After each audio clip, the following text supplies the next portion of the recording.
much. No, then black is ready to pounce in the center with d5. Can't do that. I think my blitz instinct would be bishop f3 or rook 81, but I could also see a case being made for a very positional approach like a4. I do have a slight worry that black is sort of threatening d5 and then bishop c5. Bishop f3 has been played. Yeah, that looks very natural. But covering e4, neutralizing the b7.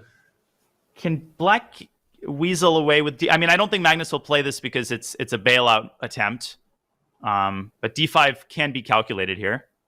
Yeah, I thought you might end up slightly worse with just d5, ed5, but maybe it's nothing special. Queen d3, wherever d2. Yeah. Takes. Yeah, let's say bishop takes or knight takes, doesn't matter. Rook d1. Yeah, it's just a total bailout and a draw. Fairly equal. Bishop d5, ed c3. Black has the isolated pawn, but white has a pawn on f4, so it can't be very much. Guess what? And Magnus D5 has already played d5. Wow. And bishop f3 on the other board by Vichy has been played.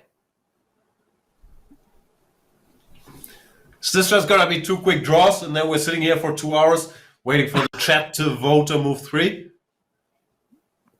Save us, Bassem. ed5?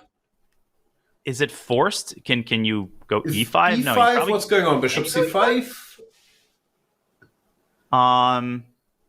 Queen d2. Queen d3? Or queen d3, I guess, yeah. Maybe queen d3, so it doesn't... So that you can go ef.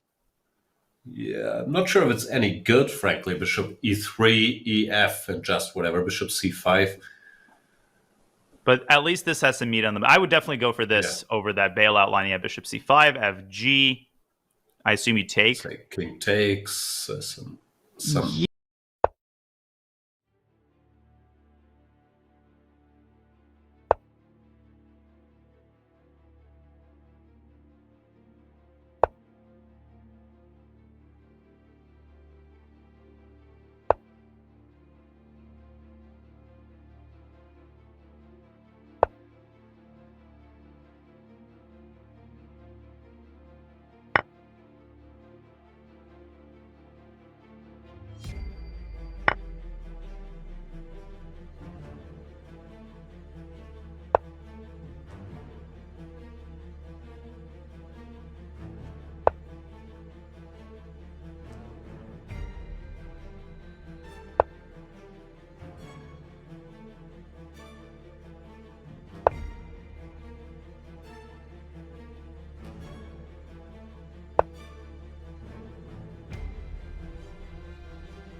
because a lesser player, I would just lose this kind of stuff to Magnus. I understand the drawing margin is never overstepped, but it's also so easy to panic when he does his little waiting move thing there with g6, h5. And Bassem just kept his cool all the way. Yeah, it's. I've never played Magnus in an over-the-board classical game, but I've had the honor to face him many times in Blitz and Bullet. And trust me, you still feel it. You feel like you're always losing. Even when you know rationally a position is equal or you're in better, you feel like he's pressing you. And it's just this intangible aspect. People like Magnus and Hikaru, they just, they make you question your sanity, and they make you think you're losing when you're up a piece. It's the psychological effect.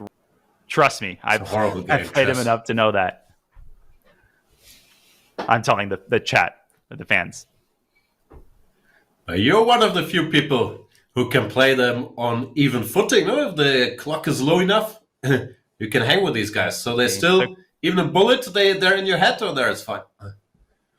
Yeah, I mean, I think I have the street style that can make them uncomfortable, and no increment to start the game. That's my stipulation.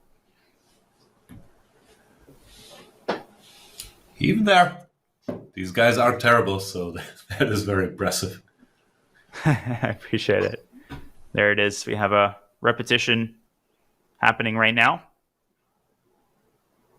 And Magnus has seen enough, yeah. It looks scary for white, but there's just absolutely nothing he can do with this king box. The one thing not to blunder here is after a2 to play, I don't know, king e2 or rook a6 and allow rook h1. But that doesn't happen at this level.